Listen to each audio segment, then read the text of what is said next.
Hello et bienvenue dans ce cours dans le cadre du programme Edit Your Life.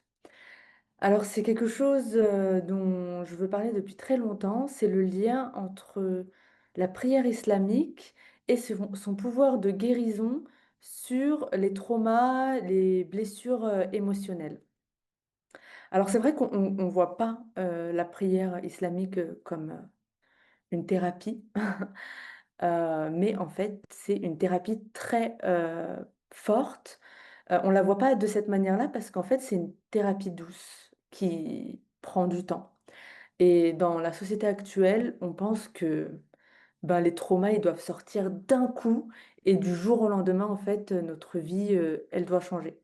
Alors, d'une certaine manière, ça peut arriver, mais c'est quelque chose sur lequel on doit travailler petit à petit pour que Heu, en créant de la sécurité dans notre corps, on puisse en fait gérer ces difficultés émotionnelles qui étaient stockées à l'intérieur de nous depuis des années, puissent être bien gérées en fait. Voilà et c'est très important. En fait, moi personnellement, je trouve que la prière islamique, c'est notre premier thérapeute et la guérison en fait, elle est entre les mains de Dieu. Et plus on se soumet à Dieu, plus Dieu va nous envoyer différentes manières de guérir nos traumas. C'est du coup Dieu qui gère comment on, on règle nos traumas et, et non pas en fait déléguer entre les mains d'un médecin, d'un thérapeute ou peu importe, d'une certaine pratique, l'entièreté de notre guérison. Voilà. Alors, les traumas déjà, c'est très important de faire la différence entre les traumas big T et les traumas, little t. Donc les traumas avec un grand T et les traumas avec un petit t. Donc les traumas avec un grand T, ce sont les grands chocs émotionnels qu'on peut avoir dans notre vie. D'accord? Un décès, une perte, un accident, une maladie. D'accord? C'est pas vraiment de ça dont on va parler. On va plutôt parler des traumas, liés, aux enfin les petits T, c'est-à-dire, les traumas, complexes. Ce sont des blessures psychiques profondes, causées par des situations prolongées, répétées et souvent relationnelles de détresse, d'impuissance et d'insécurité et vraiment, c'est exactement, dans ça que parfois nos familles et la société dans laquelle on est, va jouer. La société actuelle violente et oppressante, elle se repose sur les traumas complexes.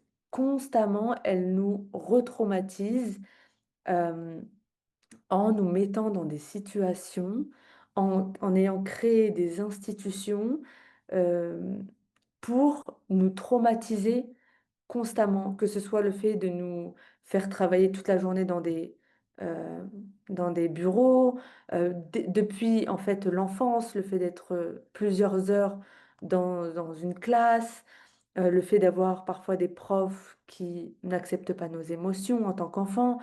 Voilà, il y a plein de situations dans laquelle en fait, la société nous nous traumatise. Hem J'ai envie de vous donner quelques exemples que j'avais, notés. Heu, alors, juste un instant. Déjà, la première chose, c'est que, du coup, la société, elle crée et maintient un environnement propice aux traumas complexes de différentes manières. Donc déjà, dévalorisation, des émotions. Ne sois pas trop sensible, ne pleure pas, sois forte, voilà. Et il y a aussi un tabou autour, de la vulnérabilité, sauf qu'en islam, la vulnérabilité est très importante, mais elle est d'abord importante avec Dieu.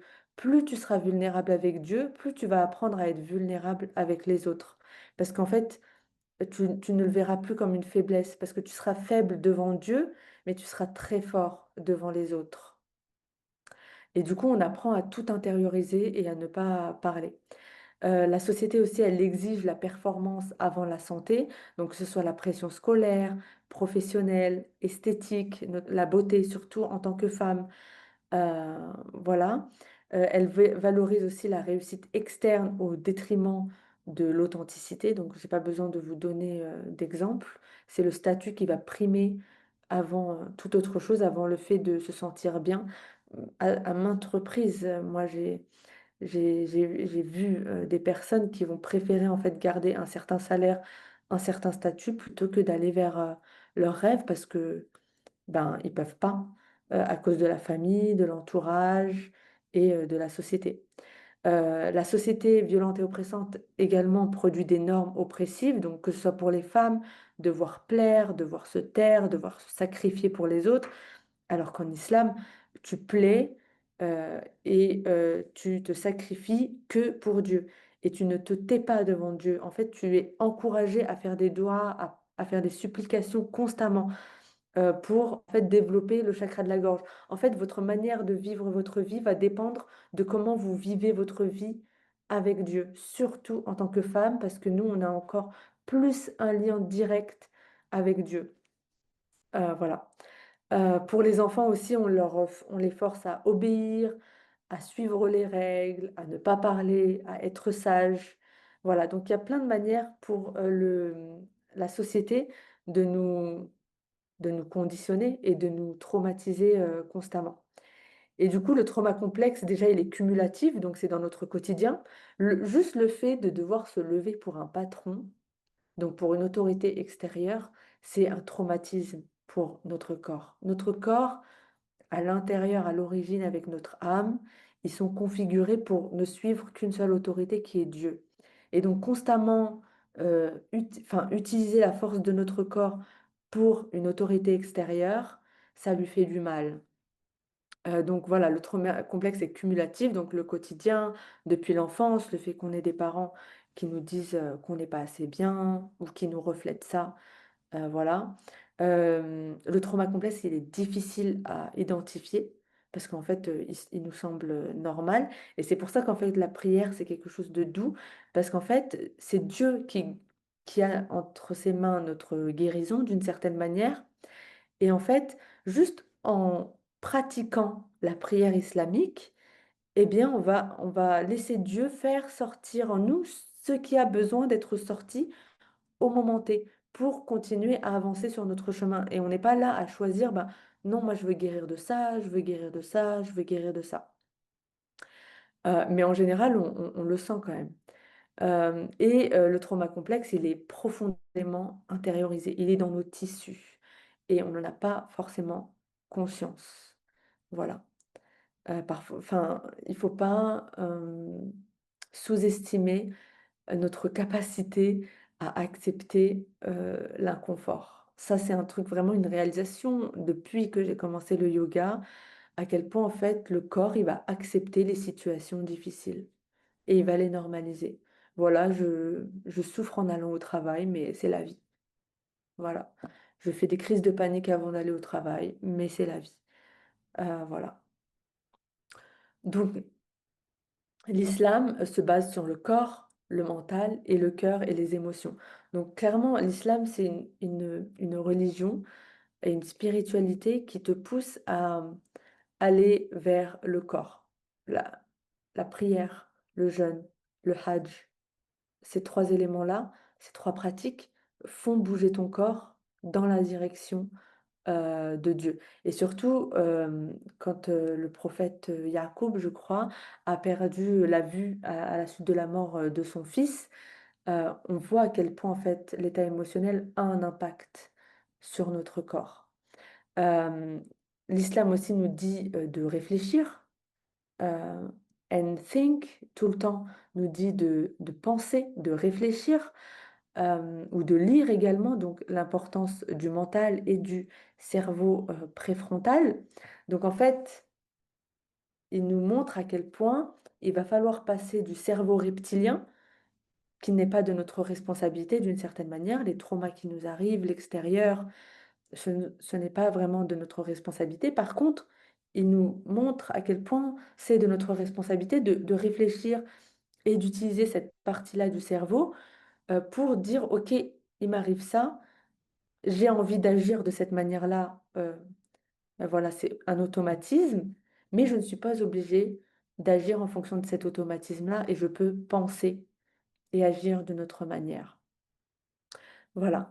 Et Dieu, du coup, nous pousse à choisir les bonnes pensées. Mais c'est surtout lui qui nous inspire les bonnes pensées quand on aura relâché les émotions et surtout quand on aura eu une bonne hygiène. Parce que les bonnes pensées, c'est sattva, c'est sattvik. Et vous le voyez dans le programme Editor Live, dans la partie Ayurveda, c'est que le sattva commence avec notre alimentation. Donc clairement, prier 5 fois par jour et avoir une, une alimentation très mauvaise, en Ayurveda, on considère que l'alimentation, c'est 50% de notre énergie et de ce qui va amener du mal dans notre vie, eh bien, voilà, on s'auto-sabote et on tue les bénéfices, en fait, de la prière. On se doit d'avoir un corps sain et d'avoir, du coup, une bonne alimentation. Et le cœur, dont le prophète en parle dans la sourate Doha, donc le cœur, c'est l'émotionnel et c'est là où on développe notre attachement. Donc en fait, soit on attache nos émotions à l'extérieur, soit on attache nos émotions à Dieu. Parce que nos émotions, c'est la manière de nous attacher encore plus à Dieu. C'est pour ça que en fait, on doit pleurer pour encore plus aller vers Dieu, pour s'attacher encore plus à lui. Et lui, il va nous guérir, il va nous apporter la guérison dont on a besoin et le paradis dont on a besoin parce qu'on va se purifier à travers lui. Sauf que si on pleure et qu'on va chercher le réconfort à l'extérieur, que ce soit via la nourriture ou via des personnes ou un gouvernement, eh bien en fait, on s'attache encore plus à ces autorités extérieures et ces autorités extérieures, jamais elles ne nous donneront ce dont on a vraiment besoin, la guérison dont on a besoin.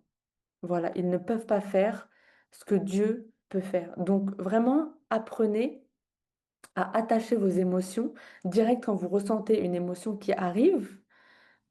Donnez-la à Dieu et commencez avec des petites émotions parce que les grandes émotions, c'est très très dur au début de les soumettre à Dieu. Moi, je le vois dans ma propre vie. Alors, dès que vous avez une petite émotion de tristesse ou même de joie, de peur, donnez-la à Dieu. Voilà, vous pratiquez comme ça. Et un jour, quand vous allez avoir de fortes émotions, vous allez voir qu'elles sont très difficilement contrôlables. Mais ça, c'est parce que Dieu, il est en train de les faire sortir de votre corps. Et du coup, au début, ces émotions vous vont contrôler, hein. Par exemple, je ne sais pas moi, une femme se fait quitter par son mari, d'accord? Et ben du coup, elle va ressentir une forte émotion de je ne sers à rien, je ne suis pas assez bien. Et du coup, dans son cerveau reptilien, dans l'amygdale, elle va être poussée à essayer de retenir son mari pour que, comme ça, s'il reste, eh ben, elle ne va pas être confrontée à cette blessure de je ne vaux rien. Hem Et elle va lui envoyer des messages, essayer de le retenir. Vous voyez? Ça va être son Dieu, en fait, son mari et il y a pas de problème.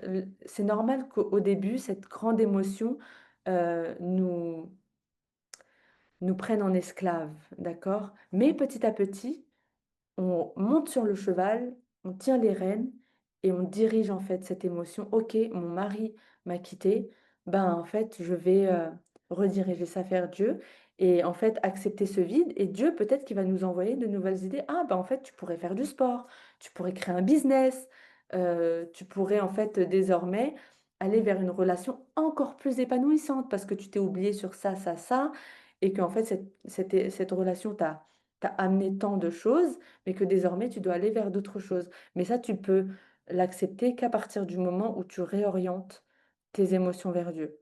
Voilà. Hem, donc l'attachement, notre style d'attachement aussi, il se crée quand on est enfant. Donc c'est normal d'être attaché à l'extérieur quand on est adulte. Parce que quand on était petit, on était complètement attaché à nos parents. Mais au bout d'un moment, il va falloir rediriger toutes nos émotions et nos pensées vers Dieu. Voilà et laisser en fait Dieu, s'en occuper et du coup lâcher prise, ça va être compliqué, d'où le fait que la prière, c'est une pratique de lâcher prise et d'humilité. Voilà, accepter qu'on ne sait pas et que c'est Dieu qui gère, à sa manière.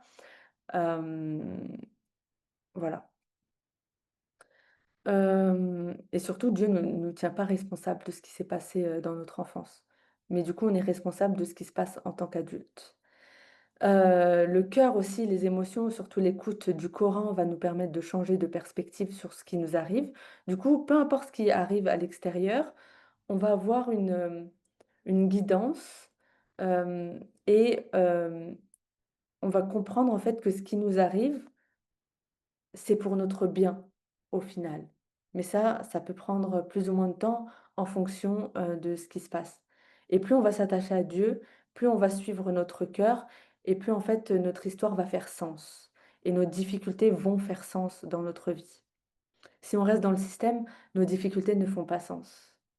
Enfin, parce qu'en fait notre autorité, on va déléguer le sens de nos difficultés à l'extérieur et ça peut pas faire sens en fait. En tout cas pour notre cœur. Voilà, c'est très important aussi de faire de passer à l'action pour changer, nos pensées, hem et avoir de la gratitude pour les bienfaits du moment présent. Donc, la gratitude, c'est très important, en islam. Dire alhamdulillah pour, les émotions confortables, mais aussi les émotions inconfortables, car elles nous rapprochent constamment, de Dieu pour en fait, ce sont des alertes. Plus tu es en conscience de ton corps, et de ton mental, plus tu arrives à observer ces émotions avec détachement et plus en fait, tu peux décider d'utiliser ton cerveau préfrontal et de te dire: «Ben, en fait, je vais agir de cette manière-là. Ah waouh, j'observe cette émotion, donc ça veut dire que, il y a quelque chose qui n'est pas respecté ou peut-être que je dois voir les choses d'une autre manière». Pareil pour les pensées, quand on observe ses pensées et ben, on se dit: «Mais pourquoi je normalise cette pensée-là? Est-ce que vraiment elle est vraie?» Mais il faut déjà prendre du recul sur nos pensées pour, pour vraiment, se détacher d'elle. Si on n'est pas dans notre corps, si on ne revient pas à une sécurité intérieure liée à Dieu et liée à notre âme, ben, en fait, on ne peut pas prendre du recul sur notre corps et notre mental ego. Voilà, donc le corps est très important en islam. Donc les traumas, surtout les traumas complexes, vont laisser une empreinte de soumission à la peur, donc on va se soumettre à la peur. On se soumet aux autorités extérieures qui ont créé, ces peurs-là. Ça va, du coup, c'est pour ça que la prière, c'est un acte de soumission, volontaire, d'accord? On fait la prière de manière volontaire, d'accord? C'est très important. Donc on va soumettre notre corps pour soumettre nos émotions, pour soumettre, nos pensées et surtout de se dire: «Bah, je n'agis pas en fonction d'elles» ou en tout cas, j'agis en fonction de Dieu. Du coup, le trauma nous soumet à la peur, mais la prière nous permet d'arrêter d'être soumise à la peur et d'être soumis aux qualités divines. Du coup, OK, Dieu ne nie absolument pas qu'on ait des traumas, des émotions inconfortables, mais on a le droit de les ressentir. Du coup, la prière, c'est un container pour, ressentir, nos émotions avec, sécurité et stabilité dans la présence et la lumière divine. Mais le but, en fait, c'est après, quand tu sors de la prière, de décider de ne pas te soumettre à Dieu, à la peur. Un exemple, bah, voilà, genre, je lance, mon activité en tant qu'entrepreneur. Tout d'un coup, ben, j'ai la peur de manquer d'argent, de ne plus avoir de salaire régulier. Donc c'est la soumission à la peur de manquer d'argent. Donc soit je suis soumis à la peur de manquer d'argent et je me lance pas en tant qu'entrepreneur, soit en fait, je vais pendant ma prière, bah, dire à Dieu: «Voilà, Dieu, j'ai peur de manquer d'argent, j'ai peur de ça, ça, ça». Une fois que mais je décide en fait d'agir en fonction de toi parce que je sens dans mon cœur que j'ai envie, d'entreprendre dans tel ou tel domaine, dans le domaine de la thérapie, par exemple, parce que ça m'amène de la joie, c'est quelque chose, qui est, qui me fait vibrer à l'intérieur de moi et ben, je vais quand je sors de la prière, ben, je vais lancer mon projet, ma page Instagram, peu importe. Et du coup, je me soumets à la volonté divine, à la volonté de mon âme, et non plus à la peur de manquer d'argent. Et plus on fait ça, plus en fait, on va créer une réalité qui va nous refléter euh, le fait d'avoir agi en fonction des qualités divines. Du coup, notre vie va être des qualités divines, qui sont l'amour, l'abondance, la paix, la joie, tout ça. Alors que si on se soumet à la peur, eh ben, l'extérieur va agir, va refléter ces peurs du manque. Et on sera de plus en plus en fait déçu d'avoir suivi cette peur. Parce que plus tu te soumets à des personnes, à des peurs, à des situations ou des gouvernements, plus tu seras déçu. Voilà. Alors que plus tu suis ton âme, moins tu seras déçu, plus tu vas accumuler des indices de la présence de Dieu et plus tu vas prendre des risques. Et ta vie sera waouh, parce que la vie, en fait, life favors audacity. La vie répond est favorable à l'audace. Voilà. Le trauma aussi, c'est une perte de choix. Donc, tu as l'impression qu'il n'y a qu'une seule manière de vivre avec le trauma, alors que pas du tout. Alors que Dieu est toutes les possibilités. Donc, plus tu pries et plus tu t'ouvres à plein de possibilités que tu n'avais pas vues. Mais c'est Dieu, en fait, qui va te reprogrammer. La sourate Al-Fatiha, c'est de la reprogrammation. Donc, vous n'avez pas besoin de contrôler comment vous allez être reprogrammé. C'est Dieu qui reprogramme avec sa sagesse au moment où vous en avez besoin. Mais du coup, ça vous guérit de traumas qui vous font penser que il y a que de cette manière-là que vous pouvez vivre. Par exemple, une perte de choix dans la société, c'est de croire qu'on ne peut gagner de l'argent que via le salaire. Alors que pas du tout. Il peut y avoir des centaines de milliers de manières de gagner de l'argent. Et je le voyais trop en voyage ou avec des entrepreneurs où les gens vraiment gagnent de l'argent de manière inattendue. Et c'est vraiment la promesse de Dieu où il dit qu'il va nous donner de flux dont on n'avait pas idée auparavant. Et ça, en fait, plus on guérit ça via la prière, plus en fait on va voir que Dieu nous donne de manière inattendue. Et moi, personnellement, je l'ai vu dans ma propre vie. Moi, je suis un pur produit de l'éducation nationale. J'ai fait un master, j'ai travaillé pendant 1 an et demi et je pensais qu'en fait j'allais travailler jusqu'à ma retraite parce qu'en fait c'était ce qu'il y avait dans mes tissus. C'est ce que mes ancêtres et mon père et ma mère pensaient qui était la sécurité, sauf qu'en fait pas du tout. Au bout d'un moment, j'ai suivi mon cœur. Et c'est vrai que pendant un moment, bah, j'avais peur du manque d'argent, parce que je dis non à un salaire stable, blabla. Et je me rappelle ma mère qui me disait, mais tu te rends compte, tout ce que tu aurais pu gagner si tu étais resté dans ce boulot et tout. Et, euh, et en fait, elle ne se rendait pas compte de tout ce que je gagnais en ne restant pas dans ce boulot, c'est-à-dire la liberté, la paix intérieure, les bonnes rencontres, voilà. Donc, en fait, les traumas nous font perdre des choix. Aussi, le choix du bon partenaire. Quand on est programmé à choisir un certain partenaire en fonction de nos wounds, nos blessures, donc je ne suis pas assez bien, je ne suis pas assez importante, blablabla, eh bien, en fait, on pense qu'on doit aller vers ce type de partenaire-là. Alors qu'en fait, plus tu te guéris, plus tu pries, et plus tu vas voir que ben, tu peux avoir d'autres types de partenaires qui seront beaucoup mieux pour toi. Voilà. Évidemment, la- le trauma nous déconnecte de notre valeur personnelle. Euh, alors,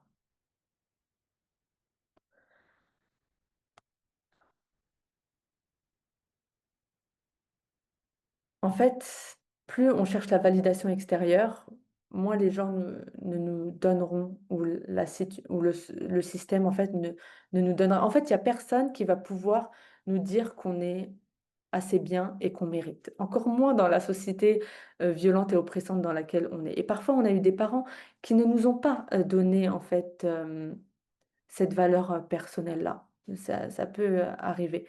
Beaucoup, ça arrive beaucoup dans la famille, voilà. Alors qu'en fait, quand on est devant Dieu, eh ben, on se rappelle que Dieu nous a donné déjà notre valeur, qu'on mérite, qu'on est assez bien et qu'on peut tout faire. Voilà. Et du coup, constamment revenir vers Dieu, c'est se reprogrammer à revenir à notre valeur personnelle. Également, les traumas recouvrent notre âme, du coup, de blessures, de péchés, d'illusions et de conditionnement. Donc, plus on libère nos émotions, on les soumet à Dieu, et plus notre âme peut rayonner. Et plus notre âme rayonne, et plus elle est magnétique, et elle peut attirer des choses encore plus belles. Donc dans la prière, tu te tiens debout face à Dieu, donc c'est très important, et tu baisses la tête que face à Dieu. Tu t'agenouilles par choix et non pas par soumission à Dieu. Tu dialogues avec le Créateur sans intermédiaire. Tu accueilles les émotions dans le corps. Voilà, tu ressens les émotions, tu ressens ton corps, et c'est très important de, de prendre son temps dans la prière. Très, très important parce que pour revenir au corps, on a besoin de prendre notre temps et soumettre cette émotion à Allah, à Dieu, en doua, en supplication ou au dhikr que moi je fais quand je suis en soujoud.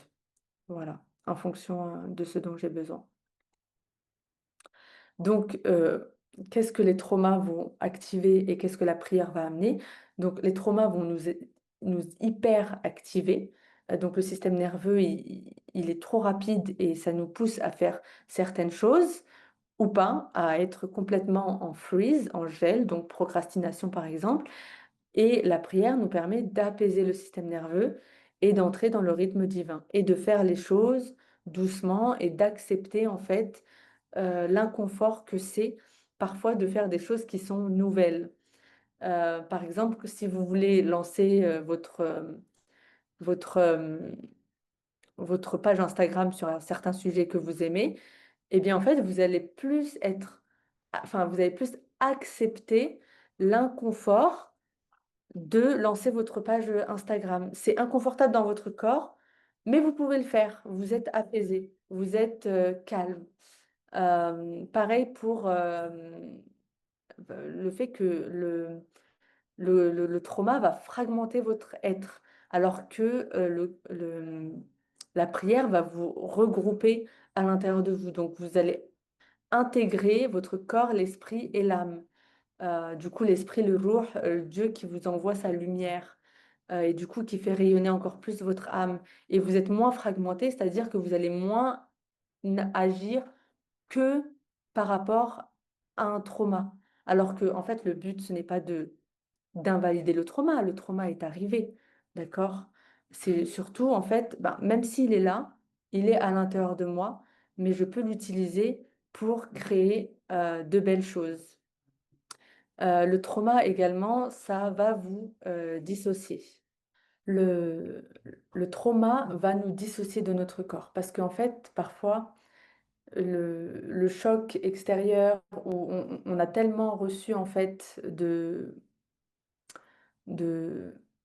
mini-traumas constamment qu'on préfère en fait être dans notre tête, vivre notre vie ailleurs, plutôt que de ressentir ce qui se passe à l'intérieur de nous. Euh, Parce que ce sera plus safe, parce qu'on ne veut pas mourir, parce qu'on veut se protéger et c'est plus facile de... C'est pour ça qu'en fait la prière, elle est puissante parce qu'elle va nous permettre de créer de la sécurité à l'intérieur de nous pour pouvoir ressentir les émotions, les rendre à Dieu et voilà, accepter le vide. Genre, on n'a pas besoin de guérir nos émotions, on n'a pas besoin de tout de suite trouver une solution. Ça, c'est encore le mental égo qui veut tout de suite trouver une, euh, une, euh, une solution parce qu'il veut pas vivre cette émotion-là. Donc, il va vous pousser à boire, à prendre de la drogue, à manger, hyperphagie, boulimie, à aller demander en fait à l'autre de vous donner l'apaisement dont vous avez besoin, à demander au gouvernement de vous donner ce dont vous avez besoin pour vous aimer. Et moi, je l'observe en fait.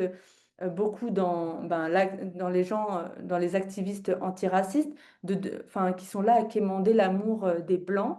Mais en fait, vous n'avez pas à demander l'amour des Blancs, vous avez besoin de vous aimer vous-même. Alors que les gens, mais ça, il y a tout un travail aussi qui est fait, des personnes racisées, par exemple, j'aime pas ce mot, qui sont en train d'apprendre à s'aimer et à s'accepter tels qu'ils sont. Voilà, ils ont beaucoup de choses à apprendre, à aimer et valoriser à l'intérieur d'eux. Ils n'ont absolument pas besoin d'aller demander la validation d'une tierce personne. Mais ça, c'est le gouvernement qui nous apprend à demander la validation des autres.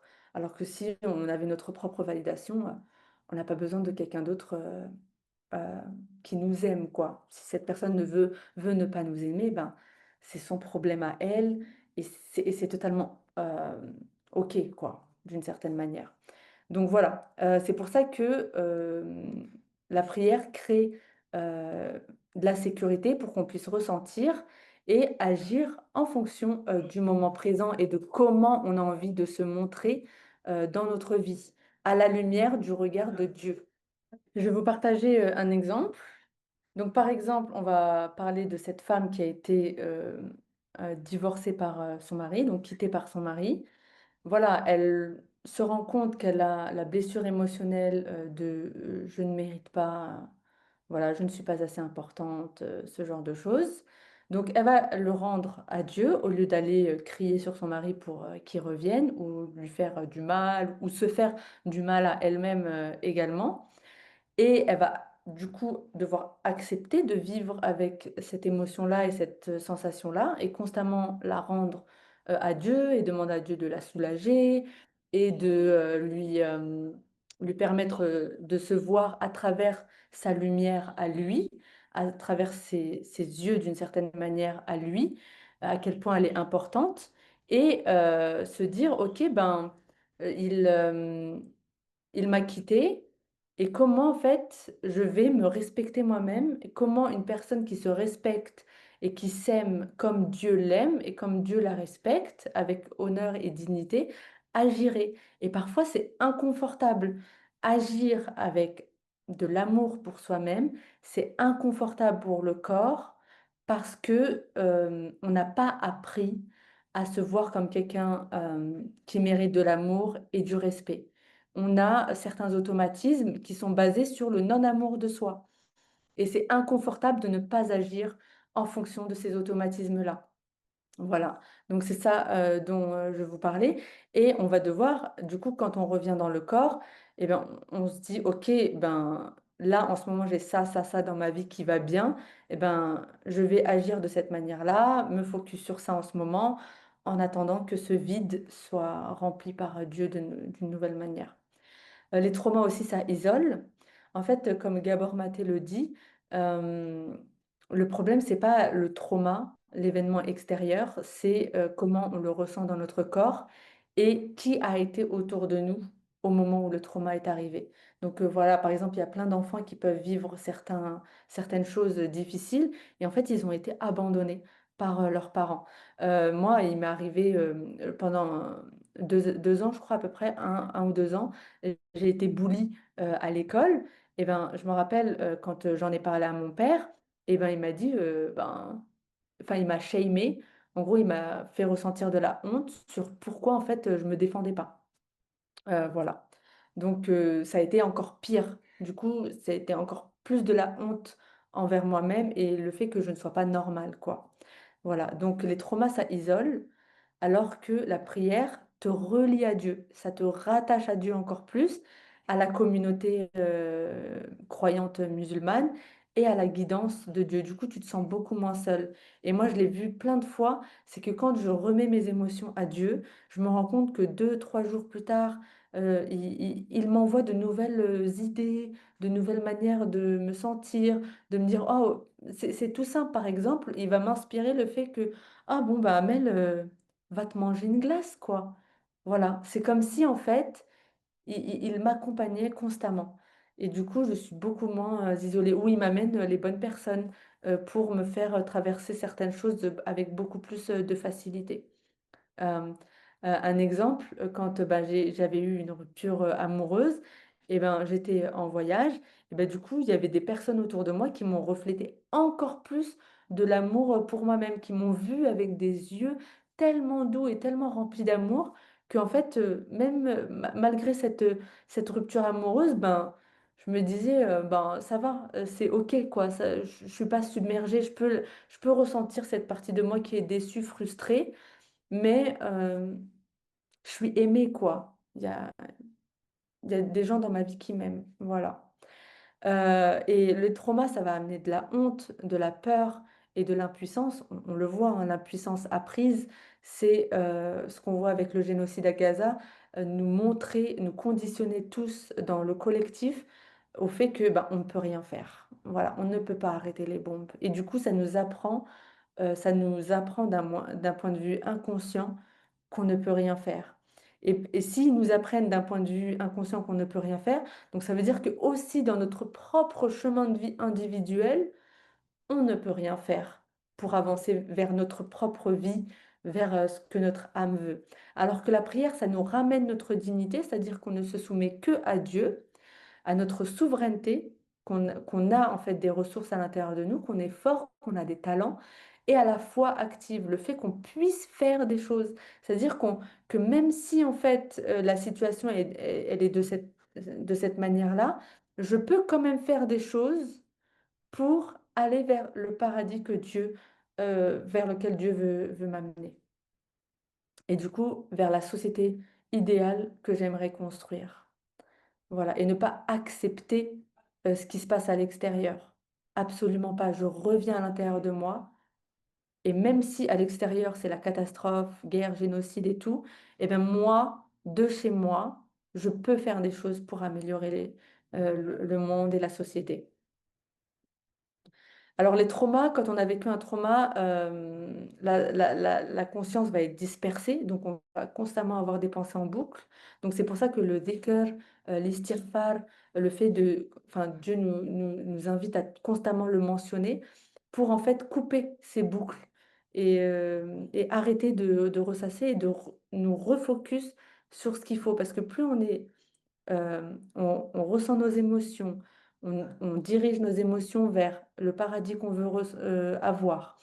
C'est-à-dire qu'on voit au loin, c'est-à-dire qu'on ne se laisse pas submerger par une émotion. Ok, mon mari m'a quitté, mais je mérite toujours l'amour. Je mérite un partenaire incroyable. Je ne nie pas ce qui s'est passé, mais j'honore et je continue d'avancer vers un paradis, un couple que j'aimerais avoir dans ma vie terrestre actuellement. Et du coup, je continue à cultiver à l'intérieur de moi, ben, je mérite, je mérite, je mérite. Et du coup, plus on est aligné émotionnellement, mentalement et au niveau de nos actions, plus en fait on est magnétique. Et surtout au niveau spirituel. Du coup, le trauma va nous pousser à toujours comprendre ce qui se passe. On n'a pas besoin de comprendre. Voilà, je vous le dis tout de suite, vous n'avez pas besoin de comprendre. En tout cas, pas au début. Ensuite, ça va nous rendre rigides, donc trop dans le contrôle ou dans le perfectionnisme, ou sinon figés, donc on fait plus rien. Voilà, il se passe ça, je m'en écarte, je regarde ailleurs. Alors que la prière, elle nous ramène au moment présent à travers les mots et les gestes. Elle organise notre temps, donc 5 prières espacées dans la journée, et elle stabilise notre attention, je vous ai dit, vers un Dieu unique, la paix, l'unicité, vers le paradis, la Qibla, d'accord? Vers notre paradis intérieur. Notre paradis intérieur, c'est émotionnel, d'accord? C'est la paix, la clarté, la lumière, c'est Sadvik. Et la prière aide à restaurer l'intégration neurocognitive, donc ça réunit le mental, le corps, l'émotionnel et le spirituel dans une seule action. Et cette action-là, elle est magnétique. C'est-à-dire que quand j'agis en fonction de là où je veux aller, avec les bonnes pensées que Dieu nous a insufflées, euh, et une émotion qui nous pousse vers ce qu'on veut, que ce soit une émotion inconfortable ou confortable. Moi, par exemple, quand j'étais en colère contre le Covid, ce qui s'était passé par le gouvernement, bah, ça m'a permis de créer le programme TIGE, de créer mon podcast. Vous voyez, ça a été une émotion qui a bien été canalisée. Et du coup, ça m'a rendue magnétique et ça a apporté plein de choses positives par la suite dans ma vie. Alors que si on est fragmenté, le mental, il est d'un côté, le corps, il fait certaines choses complètement déconnectées, on n'est pas magnétique et on est encore plus vulnérable aux autorités extérieures. Alors la prière, elle permet d'avoir un rythme prévisible, ce qui amène de la sécurité, de, heu, voilà, ça ramène de la sécurité et ça contre en fait l'instabilité du monde extérieur qui ne te domine plus. Donc peu importe ce qui se passe à l'extérieur, parce que les choses changent constamment, et bah, toi tu es ancré à l'intérieur de toi, tu sais ce que tu vaux, tu sais comment Dieu te considère et peu importe ce que les autres font, ce que le gouvernement fait, tu t'en fiches, ça n'a rien à voir avec toi, ton propre chemin et ce que ton âme veut. Ton âme, elle veut voyager, elle veut entreprendre. Ce que le gouvernement dit que c'est possible ou pas, tu t'en fiches. Ce que tes parents disent qui est possible ou pas, c'est leur avis. Il y a un détachement. Voilà. J'aime bien, ça c'est Reda Kadri qui dit ça, c'est qu'il y a plein de gens qui se pensent très ancrés dans la réalité et tout, mais alors qu'en fait ils sont complètement dans l'illusion. La seule réalité, elle est en lien avec Dieu. La prière, elle amène aussi des mouvements répétitifs, donc ça régule le nerf vague. Le corps aime la répétition. Il est dans le confort quand il est dans la répétition. Et du coup, c'est pour ça que le système, il est basé sur la répétition. C'est pour nous attacher encore plus à lui, parce que notre système nerveux aime la répétition. Notre mental aime la répétition. Il n'aime pas le nouveau, il n'aime pas l'inconfort, les choses qui changent. Alors qu'en fait, la prière, ça nous rend confortables dans la vérité de Dieu. Ça nous rend confortables dans notre vérité à nous, dans notre chemin d'âme. Et du coup, ça nous fait moins peur d'avancer quand on a des pensées euh, de peur voilà, ou d'anxiété. Voilà. Ensuite, il y a le soujoud. Donc, le soujoud, ça va amener de l'ancrage et du relâchement, surtout si vous relâchez en fait vos épaules. Et donc, je voudrais dire un truc par rapport à ça, euh, c'est que en fait, ces mouvements libèrent les tensions musculaires et articulaires où l'énergie émotionnelle peut être coincée, surtout au niveau des hanches. Si vous êtes conscient de votre corps pendant la prière, vous allez voir que ça étire le bas du dos et ça étire les hanches, la prière, surtout le soujoud. Et en fait, c'est dans ces zones-là où il y a le plus de fascia et du coup d'eau et du coup de trauma, de blessures émotionnelles stockées profondément. Vous savez, c'est le chakra racine qui a toutes nos peurs inconscientes, nos peurs de ne pas être soutenues, de ne pas être en sécurité. Voilà. Et du coup, on relâche ces émotions-là doucement avec douceur dans le cadre de Dieu. Voilà. Et du coup, ça va permettre de les faire remonter à la surface et de ne plus agir en fonction de ces peurs-là. Ensuite, quand le corps se relâche dans ces postures-là, des émotions longtemps réprimées vont remonter à la surface. La prière, ça aussi permet d'être présent dans le moment présent, d'accord? C'est maintenant que la vie se passe et on essaie d'agir en fonction du moment présent et non pas en fonction de nos blessures passées. Voilà, on n'est plus dans les mêmes situations parce que, vous savez, votre corps, c'est pour ça que Dieu est dit le rappel d'Allah, le rappel de Dieu, d'accord? Pourquoi? Parce que notre corps ne fait que de se rappeler des blessures et des mémoires passées.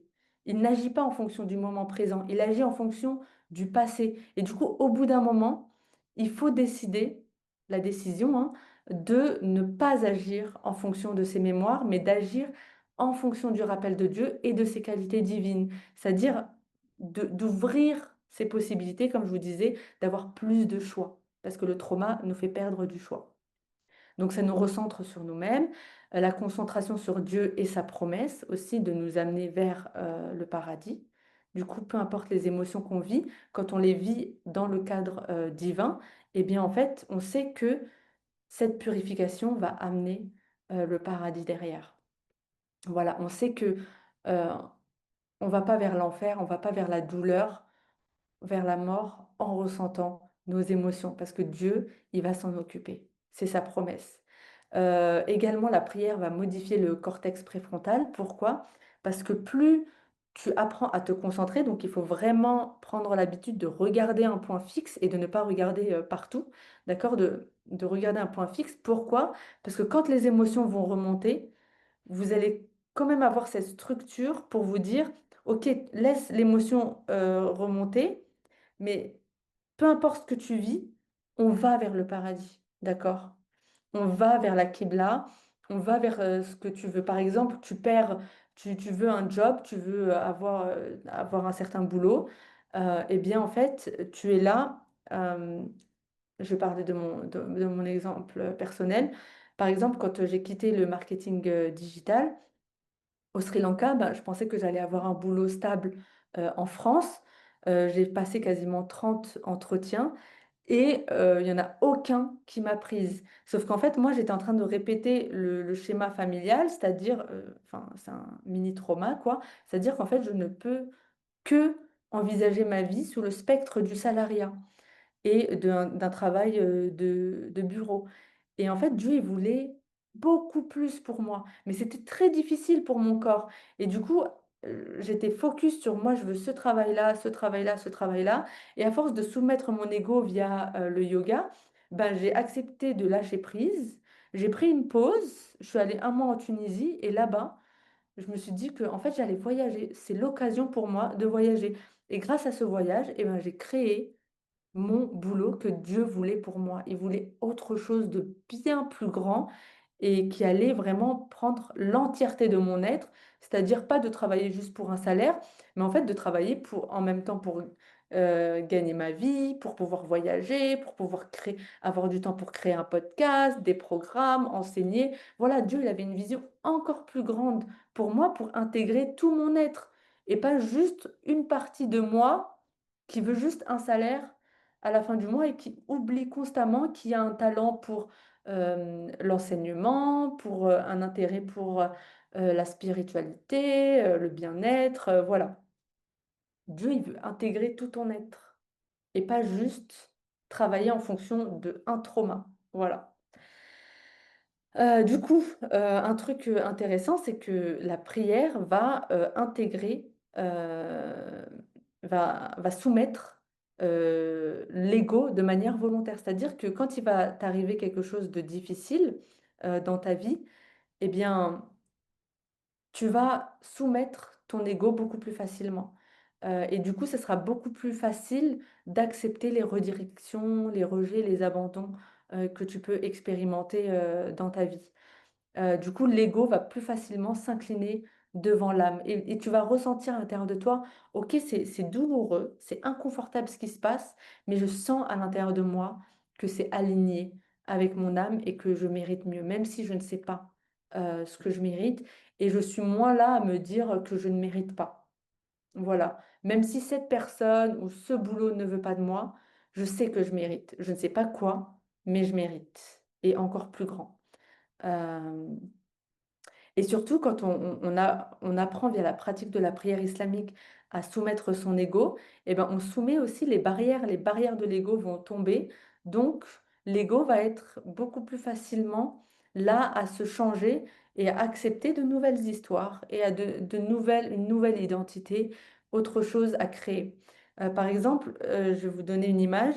Vous avez un enfant qui a fermé la porte de la maison et vous êtes là à frapper sur la porte, à lui dire mais ouvre, t'es nul, pourquoi tu me fais ça?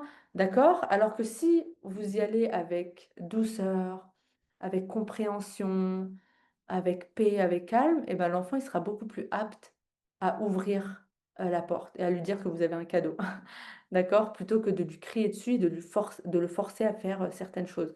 Vous ne pourrez évoluer que via l'amour. Voilà. La prière, elle est trauma-informed, c'est-à-dire qu'elle est qu'elle aide en fait à gérer les traumas parce qu'elle crée un cadre stable, sensoriel, donc elle utilise nos sens, elle nous sécurise et elle respecte le rythme de chacun. Voilà. Et surtout, elle est basée sur le rythme divin. Ensuite, la prière, du coup, comme je vous disais, elle enseigne la soumission volontaire. Pendant la prière aussi, c'est une méditation qui nous permet de remarquer, d'observer nos pensées et de vite revenir à Dieu. C'est-à-dire que peu importe les pensées, ben, je reviens à Dieu, à la vérité de Dieu et j'arrête en fait de suivre n'importe quelle pensée, n'importe quel discours qui est dans ma tête et qui me fait me sentir mal et qui fait que ben, je n'agis plus en fonction de Dieu, mais j'agis en fonction de ces pensées-là. Et ça nous permet de passer de la nafs amara, donc l'ego esclave des pensées, à l'ego qui va se soumettre à l'âme et donc un esprit qui observe sans se laisser dominer. Voilà, ça nous permet de shifter. Donc l'esclavage, plus on est dans la nafs amara, donc esclave des pensées, plus on est esclave de la société violente et oppressante. Voilà. Donc c'est vraiment un pouvoir de revenir en fait dans dans son plein pouvoir et d'observer ses pensées. Et surtout, la prière nous permet de ne plus vivre nos émotions et nos pensées seules. On a un allié qui est avec nous.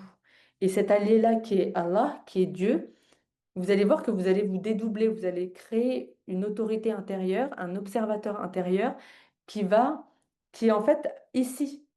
Et vous allez voir que, ok, ben, dans mon cerveau reptilien, j'ai cet automatisme qui veut que ben, je reste dans un emploi salarié, mais en m'observant et en retournant dans mon cœur et dans mon corps, je sens que j'ai envie en fait de voyager ou de créer une entreprise.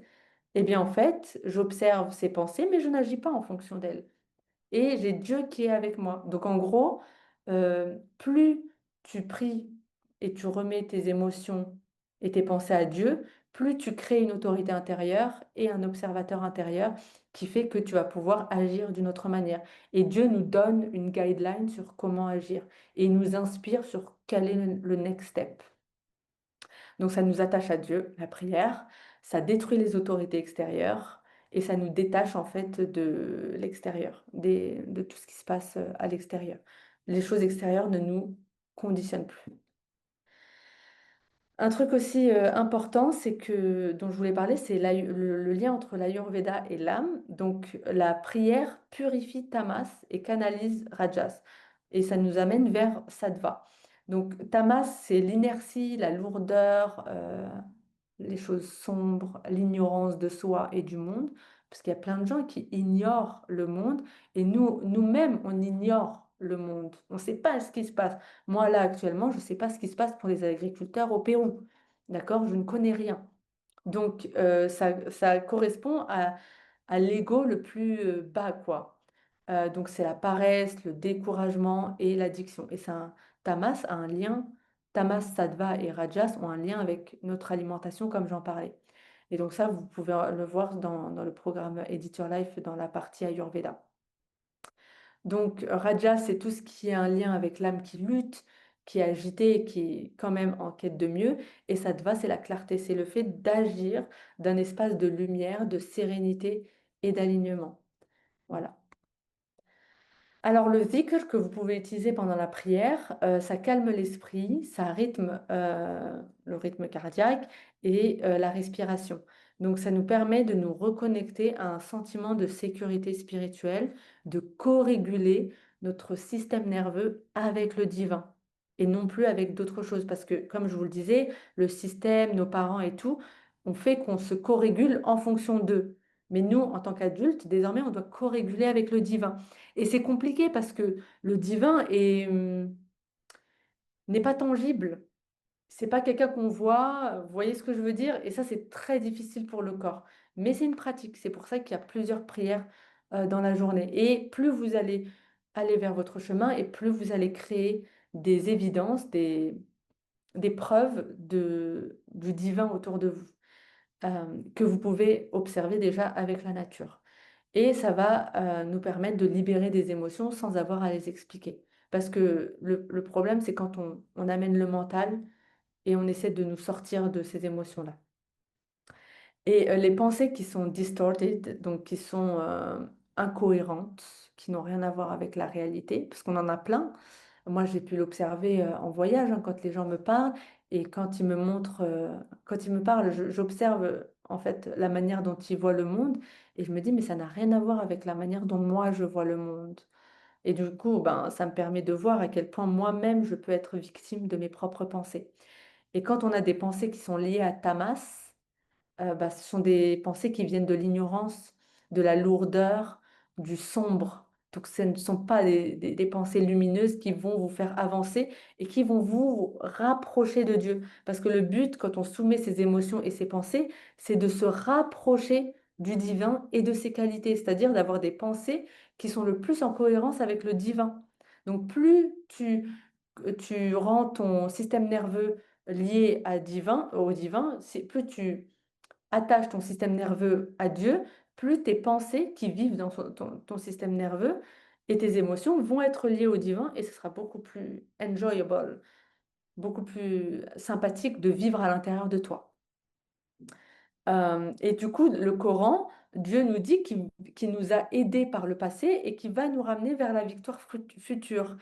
Euh, il nous permet, il nous dit qu'il y a des mémoires où il nous a aidés par le passé et qu'il va nous donner la victoire future. Rappelez-vous qu'il nous a déjà trouvés orphelins et qu'il nous a donné un refuge, qu'il nous a trouvés perdus et qu'il nous a guidés. Il nous rappelle à nos souvenirs, donc il nous rappelle à nos mémoires du cerveau où il nous dit, où on, en fait, notre système nerveux va petit à petit aller vers des souvenirs où on a été sauvé par Dieu de manière plus ou moins miraculeuse. Voilà, et que Dieu est toujours là. Et que, en fait, plus on corrégule notre système nerveux avec le divin, et plus, en fait, notre cerveau va directement aller vers des souvenirs positifs, où on va se dire, ah, ok, ben là, je vis une épreuve, ben, je sais que Dieu, avant, il m'a aidé, et il va m'aider encore là, et je sais qu'il m'a ramené un paradis après. Voilà. Et la répétition, c'est la sécurité pour le système nerveux. Voilà. Les ablutions, du coup, toucher de l'eau, ça apaise les tensions. Du coup, sur notre peau, il y a notre système nerveux, d'accord? Le rituel stable, ça rassure les parties en alerte. Et l'intention de nettoyage libère symboliquement le poids émotionnel. Vous savez, les émotions sont liées à l'élément eau et les ablutions sont liées, enfin, sont faites avec l'eau. Et du coup, c'est une pratique sensorimotrice qui calme les états de stress ou de dissociation. C'est pour ça que Dieu nous dit que quand on a une colère, on devrait aller faire nos ablutions. Voilà, pour calmer le système nerveux. Et surtout que la colère, c'est l'élément feu, et l'eau, en fait, ça calme l'élément feu. J'ai pas besoin de vous faire un dessin, hein. Les pompiers utilisent l'eau pour arrêter les feux. Alors, la prière nous permet d'accepter le rythme humain. Donc, on a une permission de ne pas aller bien. Donc, la tristesse, les peurs, ça sert à rien de les dépasser. Juste acceptez-les et ressentez-les. Voilà. Et c'est Dieu qui va vous ramener la guérison, Ash-Shifa. Euh, c'est aussi une insistance sur la douceur et la rahma, donc l'amour inconditionnel. C'est aussi une foi dans la guérison progressive, que tout va passer et que surtout Dieu va nous amener aussi à aller vers la gratitude où il y a d'autres endroits dans notre vie où on se sent bien. Voilà, c'est l'intégration de tout notre être. Voilà, je peux être perdue dans un certain domaine de ma vie, mais il y a d'autres domaines de ma vie où je suis bien, où j'ai des amis qui m'aiment, j'ai un bon partenaire, j'ai un bon travail, peu importe. J'ai quelque chose qui est bien dans ma vie. La prière régule le système nerveux, donc ça nous permet de sortir du mode fight, flight or freeze. Donc fight, combat, flight, la fuite et freeze, le gel. Donc c'est-à-dire que je ne fais plus rien, je procrastine. J'ai envie de lancer mon business, mais en fait j'ai tellement peur que je préfère ne pas me montrer. Moi, pendant des années, je voulais pas me montrer, je voulais pas partager ce qu'il y avait vraiment ce qui était vraiment ma vérité. Et petit à petit, j'ai créé de la sécurité et j'en suis là où j'en suis aujourd'hui, quoi. Le rythme du mouvement, de la respiration, de certaines immobilités, ça soutient le nerf vague et ça apaise le système nerveux. Du coup, ça nous sort du mode sympathique. Voilà, on n'est plus là à combattre ou à fuir. On se calme et on accepte en fait le vide et on accepte de ressentir les émotions. C'est vraiment la clé de ressentir les émotions inconfortables. Plus on ressent les émotions inconfortables, plus on va ressentir les émotions confortables. Le soujoud active l'ancrage et l'humilité, et du coup, il peut faire passer le corps de l'état de survie à celui de soumission et du coup de co-créateur avec Dieu. Parce que Dieu ne change la condition d'un homme que s'il se change lui-même. La prière crée un rituel de sécurité, donc le trauma va nous déconnecter de notre corps, comme je vous l'ai dit. Du coup, plus on crée de la sécurité à l'intérieur de nous, plus on va pouvoir revenir dans notre corps, plus on va pouvoir en fait développer nos talents et nous voir d'une autre manière. Les rituels pratiqués avec constance aident les personnes ayant vécu un traumatisme à retrouver une forme de prévisibilité. Donc en fait, c'est ça, le trauma, ça enlève la prévisibilité parce ça- on nous a crié dessus alors qu'on pensait qu'on allait nous aider ou nous soutenir. Voilà. Et du coup, en fait, le fait qu'il y ait 5 prières, ça nous permet de savoir que les choses sont prévisibles. Tout ça, c'est inconscient, d'accord?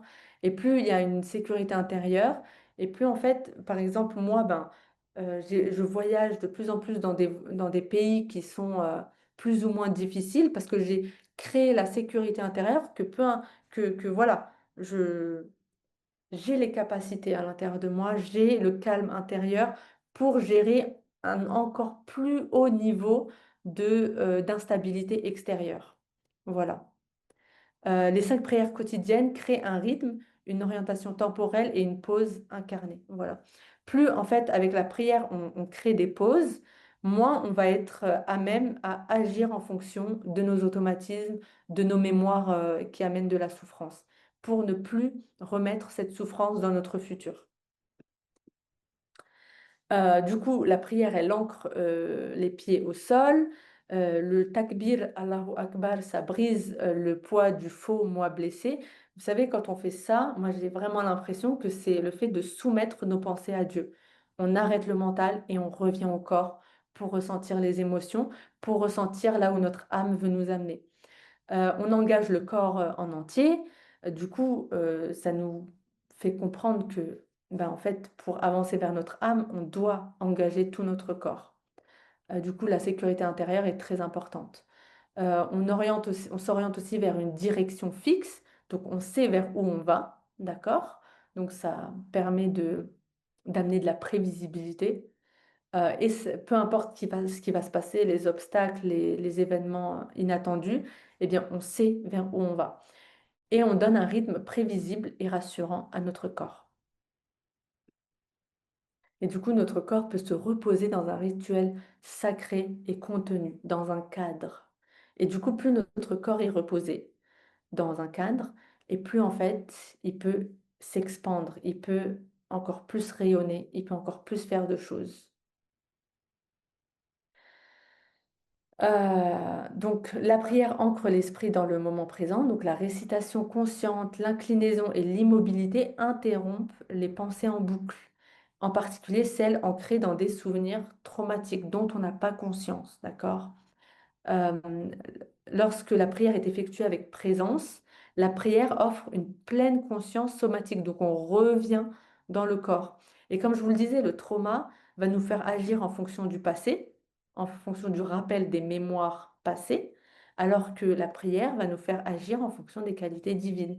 Et parfois, ces qualités divines sont inconfortables. Agir par amour alors qu'on nous a trahis, c'est très difficile. Quand on accepte la réalité présente, on peut prendre de meilleures décisions et avancer avec ce qu'on a. Voilà, avec les cartes qu'on a. Et Dieu nous donne toujours ce dont on a besoin au moment T. Le pouvoir se trouve dans le moment présent, car c'est comme ça qu'on reprend notre pouvoir créateur. Voilà, il m'est arrivé ça, ça, ça. Je me pardonne, astaghfirullah, et j'avance avec les cartes que j'ai actuellement. Du coup, le trauma nous enferme dans le passé, donc on ne fait que agir en fonction du passé. Et du coup, on se demande pourquoi en fait notre vie n'avance pas, alors que la prière nous ramène dans l'instant présent. Euh, La prière nous permet la libération émotionnelle et la connexion au divin. Donc, de nombreuses personnes ayant vécu un traumatisme se sentent isolées. Du coup, la prière nous permet de nous dire qu'on n'est pas seul, qu'on peut avoir des gens autour de nous qui nous soutiennent. Et moi, je l'ai vu, hein, à chaque fois que je mentionnais Dieu et que je lui remettais une émotion, bah, j'avais soit un podcast qui me rassurait, soit des gens qui me disaient la bonne chose au bon moment. Voilà. Et donc, à travers les doigts, les supplications et les larmes, beaucoup vont se sentir en sécurité pour libérer le chagrin, la colère, la peur directement à Dieu. Et du coup, c'est une co-régulation avec le divin. Et du coup, on s'attache encore plus à Dieu et Dieu nous le renvoie. Et du coup, ça nous permet de trouver les bonnes personnes dans les tests confortables et inconfortables. Nos émotions positives et négatives, d'une certaine manière, sont des tests. Voilà. Le corps et l'ego utilisent différentes stratégies pour ne pas ressentir nos émotions, donc comme la nourriture, la drogue, l'alcool, euh, les gens, les relations, pour ne pas ressentir les émotions. Du coup, c'est pour ça que la prière, parfois, elle peut être très inconfortable, parce elle nous force à faire une pause et à co-réguler avec le divin qui n'est pas tangible. Voilà. La prière, vraiment, ça agit comme une passerelle entre le conscient et l'inconscient. Ça permet de faire sortir les choses inconscientes pour les ramener à la conscience et pour agir en fonction d'elles et ne plus être ailleurs. Euh, Attention, la prière, elle peut être dérégulante si on la fait pas en se jugeant. C'est-à-dire que vous priez, que vous jugez parce que c'est pas assez bien, voilà. Parce que par peur ou par pression pour le regard des autres, quand vous êtes forcé à prier ou vous êtes puni ou vous avez été puni de l'avoir mal fait. Donc le corps, il peut se sentir en insécurité à cause d'un traumatisme lié à la religion, à la famille ou à des abus. Donc c'est très important de prendre son temps et d'y aller petit à petit, d'aller trouver les bonnes personnes pour les faire, voilà, et demander à Dieu de vous guider. Une prière plus consciente, donc c'est très important. Donc ralentir avant de courir vers la prière, car le trauma nous fait réagir vite. Donc plus on va lentement vers la prière, on pose une intention, on fait la prière avec lenteur, moins plus on s'habitue à ne pas agir en fonction de nos automatismes. Moins on va agir avec nos automatismes, plus on va créer une vie différente. Voilà. L'inclinaison, le recours relâche la colonne vertébrale et les tensions, comme je vous l'ai dit, et le soujoud calme l'ego, apaise le mental et ouvre le bassin. Alors, le tawhid, donc ça c'est aussi très important. Euh,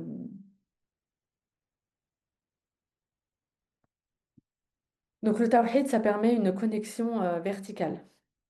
Donc on a des pensées plus vastes et on voit un plan plus grand pour nous. On voit au loin, d'accord? Pareil au yoga, on nous apprend à regarder au loin, à ne pas fermer les yeux en fait pendant la prière ou pendant le yoga. Et ça renforce cette connexion pour ne pas avoir une connexion juste horizontale et aller chercher de l'aide qu'auprès des autres. Ça ne veut pas dire que les autres... En fait, la connexion horizontale n'arrive qu'après la connexion verticale. D'accord? C'est d'abord Dieu dans la gestion de vos émotions et de vos pensées, et après, Dieu vous envoie la connexion horizontale qui va vous aider. Le trauma, c'est un test. Donc, ce qui vous arrive, c'est un test de Dieu pour vous faire avancer vers une autre étape de votre vie. Euh, le trauma, pareil, crée une séparation intérieure. Le tawhid, c'est reconnaître et vivre que tout provient de Dieu. Enfin, les choses bonnes proviennent de Dieu et que les tests sont là pour vous ramener encore plus à lui. Donc, tous les traumas que vous avez vécus, c'est pour que vous ressentiez des émotions, pour que vous rapprochiez encore plus de lui. Et non pas que vous alliez demander à quelqu'un d'extérieur ou une situation extérieure ou que vous essayiez en fait de changer l'extérieur et que vous alliez vers une autorité extérieure. Non, si vous faites ça, vous avez échoué au test. Se retourner vers Dieu euh, avec ses émotions, c'est guérir la coupure et revenir à l'unité intérieure et divine. L'ego aime le plaisir immédiat, l'orgueil et l'oubli de Dieu. C'est-à-dire qu'en fait, votre ego, il veut par exemple la sécurité d'un salaire et il va repartir vers son boss, même s'il est toxique.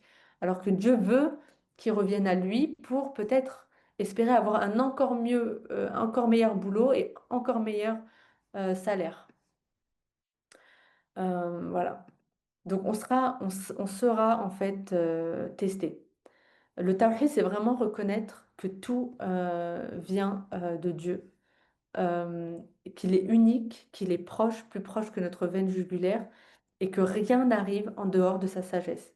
Quand tu ramènes tes blessures, tes émotions et tes pensées douloureuses vers l'unique, vers Dieu, déjà il faut les conscientiser, hein, les ressentir.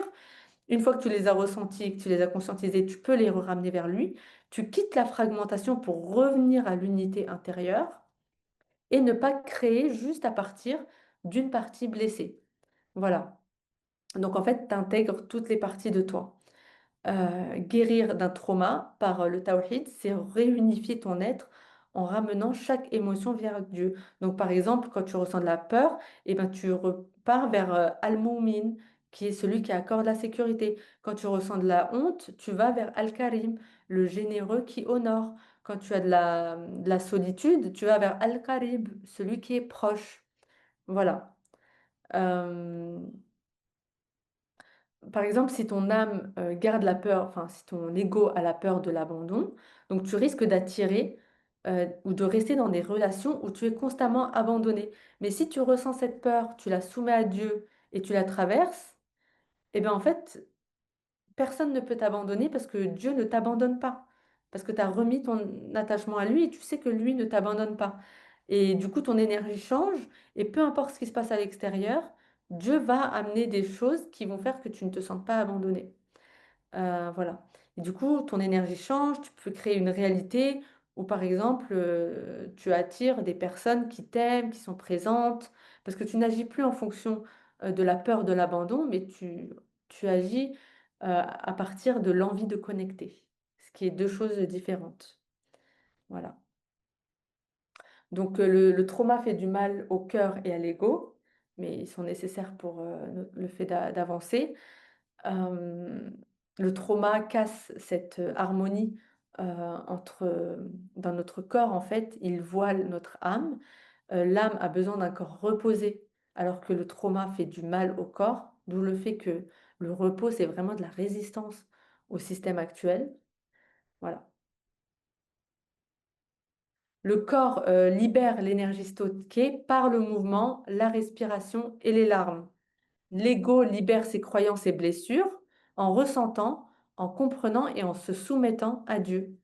Voilà. L'âme, elle est déjà pure, elle a déjà plein de belles choses, enfin le ruh surtout, et qui nous amène de sa lumière et qui fait grandir notre âme. Voilà. Et comme je vous ai dit, on ne fait que de se rappeler de qui notre âme est. Voilà. C'est tout pour ce cours. Est-ce que j'ai envie d'ajouter quelque chose? Euh, le trauma enferme souvent dans le passé. Oui, j'en ai déjà parlé. Voilà, franchement, la prière, pour moi, ça a été quelque chose d'incroyable. Parce que c'est vraiment la continuité de ma pratique du yoga. Le fait de créer de la sécurité en moi pour avancer et agir en fonction de ma vision, ce que j'aimerais dans ma vie, parce que tous les désirs que vous avez, Dieu, il vous les a déjà donnés en premier, d'accord? Et c'est vers là que vous voulez aller, et parfois aussi, s- ça va se manifester d'une manière inattendue. Par exemple, moi, un exemple récent, c'est que j'ai toujours pensé que j'aurais le même schéma familial que mes parents, c'est-à-dire avoir une maison, être posé et ne plus bouger. Sauf qu'en fait, pas du tout. Dieu m'amène vers un schéma familial qui est unique et dont je n'ai pas d'exemple. Et du coup, petit à petit, il m'a amené des exemples, Dieu, pour calmer mon système nerveux. Et du coup, ben, je calme mon système nerveux dans le fait que ben, je vais devoir faire le deuil d'une certaine vie de famille que je pensais vouloir. Mais en fait, je ne la veux pas vraiment. En tout cas, mon âme ne la veut pas. C'est le conditionnement de mon corps, mes traumas, qui veulent ça. Euh, Parce que je pense que je ne mérite pas plus, que je mérite tel ou tel type d'homme. Et alors qu'en fait, c'est bien, je vous assure, hein, c'est mieux de ne pas avoir ce que votre corps pense vouloir ou votre ego pense vouloir. Et moi, je l'ai vu dans mon travail, et du coup, mon travail, c'est la preuve, bah, du coup, que ma vie de couple sera incroyable, parce qu'en fait, je n'ai pas eu le travail que je voulais initialement, ce pourquoi ma famille m'a programmé, mes ancêtres m'ont programmé, mais en fait, j'ai eu beaucoup mieux. J'ai eu quelque chose vraiment aujourd'hui, alhamdoulilah, je me dis, mais c'est ouf à quel point Dieu, via mon travail, il répond à tellement de parties de moi, tellement de choses, tellement de besoins que je n'avais même pas anticipé. Genre le fait de pouvoir voyager, parce que moi, quand j'étais plus jeune, je savais pas que j'avais, enfin plus jeune, surtout 18 et après, je pensais pas que j'avais autant voyagé. Et en fait, si. Voilà. Donc vraiment, la prière, c'est quelque chose de révolutionnaire quand on l'a fait en conscience, avec amour de soi et avec répétition. On doit la faire avec répétition. C'est obligé, c'est comme ça qu'on impacte le subconscient et le système nerveux. Il n'y a pas d'autre manière. Parce que si vous ne le faites pas, le système violent et pressant, lui, le fait sur vous. Et vous n'avez pas de contre-pouvoir aussi puissant que la prière islamique. Voilà. Je ne parlerai pas d'autres pratiques parce que c'est pas mon... il y a le yoga aussi, hein, mais voilà. Là, je me focus sur la prière. Et vraiment, la prière, quand on prie en conscience, elle va augmenter ton champ électromagnétique en fonction de Dieu et non plus en fonction de tes traumas. Et ce sera beaucoup plus beau dans ta vie, beaucoup plus harmonieux. Et même si ça veut dire qu'il y aura des difficultés, bah, tu seras quand même contente. Par exemple, moi, bah, j'ai eu des difficultés dans mon chemin entrepreneurial et j'en ai toujours, mais je sais que ça a un sens. Voilà. Et c'est pareil quand tu as une vie de famille, tu as des difficultés, mais ça a un sens au final. C'est pas comme si tu faisais quelque chose qui était complètement déconnecté. Et plus tu pries, tu te mets en posture de réception, parce que c'est vraiment quelque chose de très féminin, énergie féminine de prier. Tu, enfin, c'est aussi un cadre, donc c'est un peu énergie masculine, parce que tu fais des choses. Du coup, tu redeviens un cœur accueillant. Tu t'ouvres pour le bien, l'abondance, pour les qualités divines. Et tu ne cherches plus désespérément, tu laisses les choses venir. Tu crées un vide, surtout en n'agissant pas en fonction de tes pensées et tes émotions, pour en fait amener des choses encore mieux vers toi. Voilà. Donc c'est tout pour ce cours. J'espère qu'il vous aura plu et je vous dis à bientôt pour un nouveau cours. Bye.